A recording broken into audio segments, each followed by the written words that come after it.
로마서 강의 39번째 시간 아빠 아버지라는 제목으로 말씀을 나누겠습니다. 지난 설교의 제목은 육의 생각, 영의 생각이었습니다. 육의 생각, 영의 생각. 직전 본문의 내용을 잘 요약한 그런 말이다라고 생각합니다. 육의 생각이 무엇이었죠? 하나님을 대적하고 불순종하려는 생각. 어떤 이가 이런 생각에 사로잡혀 있다면 하나님을 기쁘시게 할 수 없다. 그렇게 말씀하셨어요.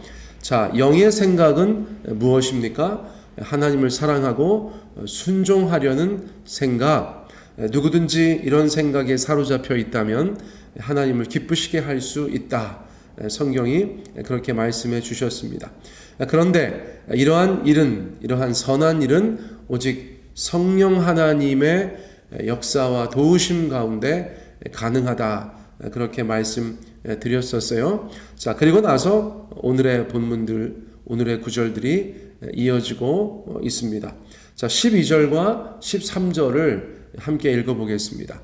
그러므로 형제들아, 우리가 빚진 자로 돼 육신에게 져서 육신대로 살 것이 아니니라. 13절, 너희가 육신대로 살면 반드시 죽을 것이로되 영으로서 몸의 행실을 죽이면 살리니. 이렇게 말씀하셨어요. 지난 구절들에서 말씀한 것처럼 육의 생각대로 살면 안 된다. 그것을 강조해 주고 계세요. 그래서 육신에게 져서 육신대로 살지 말아라. 이렇게 말씀하고 있죠. 그리고 나서 13절에서는 육신대로 살면 반드시 죽을 것이다. 이렇게 말씀하셨어요. 근데 제가 이 말씀 보니까 창세기 말씀이 생각났어요. 하나님께서 에덴 동산에서 아담에게 뭐라고 말씀하셨죠? 다른 거 다 임의로 각종 열매를 먹되 선악과는 먹지 말아라. 하나님의 말씀이죠. 하나님의 명령이죠. 그 말씀에 순종해야 되죠. 그런데 불순종했죠. 경고하신 내용은 무엇입니까? 선악과를 먹으면 반드시 죽을 것이다. 그렇게 말씀하셨어요. 여기서도 같은 말씀이라고 할 수 있어요. 그만큼 분명하다는 거예요. 선악과 먹은 인간이 어떻게 됐습니까? 영적으로 죽었죠. 그런데 오늘 본문에서 육신대로 살면 반드시 죽을 것이다 말씀하셨어요. 자, 이 말씀도 참의 말씀, 진리의 말씀인 줄 믿습니다. 자, 그러므로 우리는 육신에게 져서 육신대로 살 것이 아니라 영으로서 몸의 행실을 죽이고 영을 따라 사는 그런 인생이 되어야 한다는 거예요. 설교 준비하면서 생각나는 재미있는 이야기가 있었습니다. 아메리카 원주민, 저희가 보통 인디안이라고 부르는 그 원주민들 기억나시죠? 아메리칸 원주민들이 검은 개와 흰 개 이야기를 자주 했다는 거예요. 어떤 부족에서. 자, 어떤 내용입니까? 인디안이라고 해야겠어요. 인디안들이 마음속에 검은 개와 흰 개가 있다고 믿었다는 거예요. 그래서 검은 개와 흰 개가 늘 싸우는데 검은 개가 이기면 그 검은 개의 영향, 나쁜 영향이 우리에게 있고 흰 개가 이기면 그 흰 개의 좋은 영향이 사람에게 나타난다고 그렇게 생각했다는 것이죠. 자, 그래서 어떻게 했다는 거예요? 검은 개는 힘이 없어지도록, 흰 개는 힘이 세지도록 그렇게 했다는 것입니다. 검은 개가 좋아할 만한 생각이나 말과 행동은 하지 않고 흰 개가 좋아할 만한 말과 행동과 생각을 했다는 것이죠. 자, 이것이 어떤 우화적인 이야기지만 우리에게 오늘의 본문을 이해하는 것에는 약간의 도움을 준다고 생각해서 여러분들 가운데 말씀드리는 것이에요. 자, 우리 안에 성령의 소욕이 있고 육신의 소욕이 있다. 성경이 그렇게 말씀하고 있죠. 육의 생각이 있고 영의 생각이 있다. 자, 그러면 우리는 어떻게 해야 될까요? 우리 안에 있는 육의 생각들을 지지하고 도와주는 것이 아니라 영의 생각을 지지하고 도와야겠죠. 좋은 생각, 태교하듯이 좋은 거 보고 좋은 거 듣고 좋은 거 말하고 말씀으로 충만하고 기도로 나아가고 하나님 앞에 찬송하고 성도 간에 교제하고, 그렇죠. 그러면 우리 안에 영의 생각들을 점점 지지하고 돕는 저희들의 삶이 될 수 있겠죠. 그러면 우리 안에 있었던 여러 가지 생각들이 서로 싸울 때 영의 생각이 싸워 승리하고 우리의 삶이 하나님이 기뻐하시는 삶으로 나아가지 않을까. 제가 그렇게 약간의 도움을 위해서 예를 들어서 설명의 말씀을 드렸어요. 자, 그냥 여러분 안에 성령의 소욕과 육신의 소욕이 있다. 내가 어떤 것을 더 지지하고 힘이 세게 만들 것인가. 그렇게 단순하고 재미있게 생각하시면 우리의 삶 가운데서 어떻게 살아가야 되는가가 조금 더 분명해질까 생각하고 기대합니다. 자, 그러므로 사도 바울은 성도에게 있어서 아주 중요한 개념을 이제 추가적으로 말씀해 주고 있어요.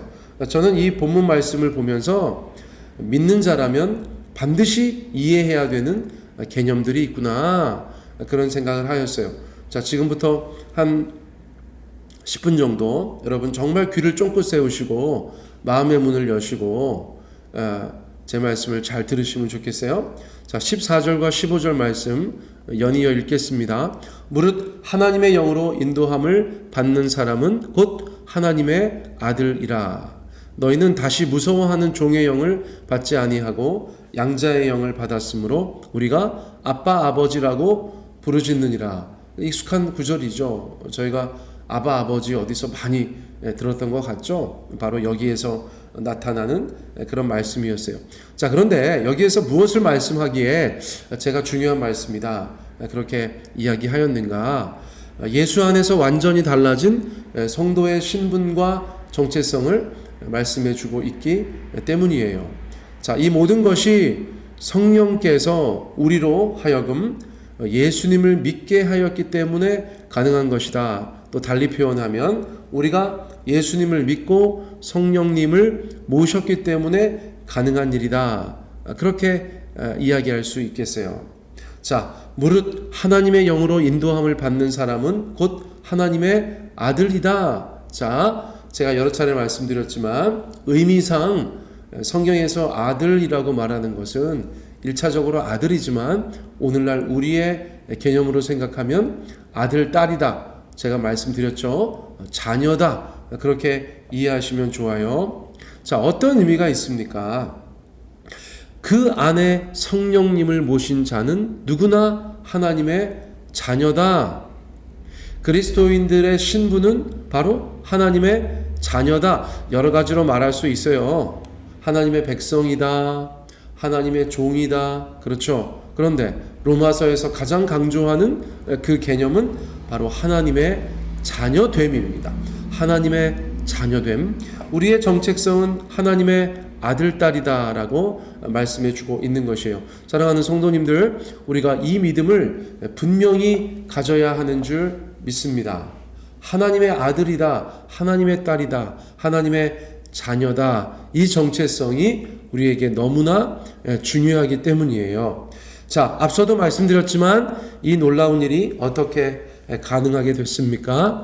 하나님께서 우리에게 양자의 영을 주셨기 때문이다 라고 오늘 본문이 말하고 있어요. 양자의 영.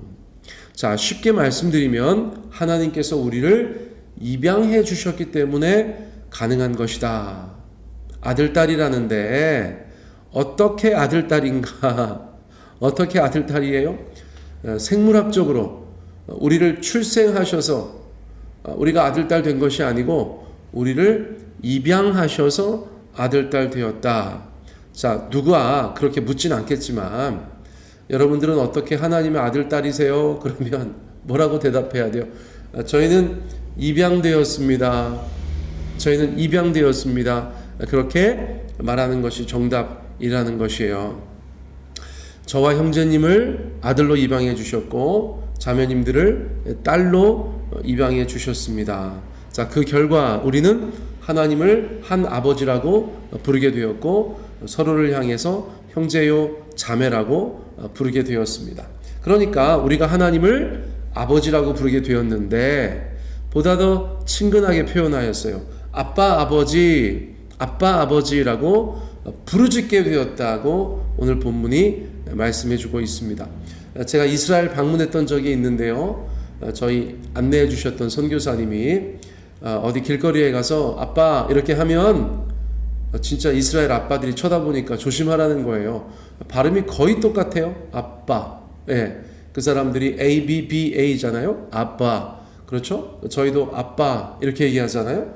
세상 모든 아기들 뭐 100%는 아닐지라도 입을 열 때 그렇죠? 아빠, 엄마 이렇게 하잖아요. 그렇죠? 그래서 아빠, 엄마 되는 건데 이스라엘도 실제로 어린아이들이 그 아버지를 아빠라고 부르는 것이죠.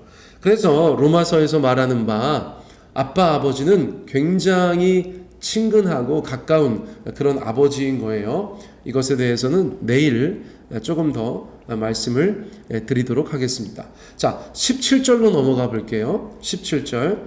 자녀이면 또한 상속자, 곧 하나님의 상속자요. 그리스도와 함께한 상속자니 우리가 그와 함께 영광을 받기 위하여 고난도 함께 받아야 할 것이니라.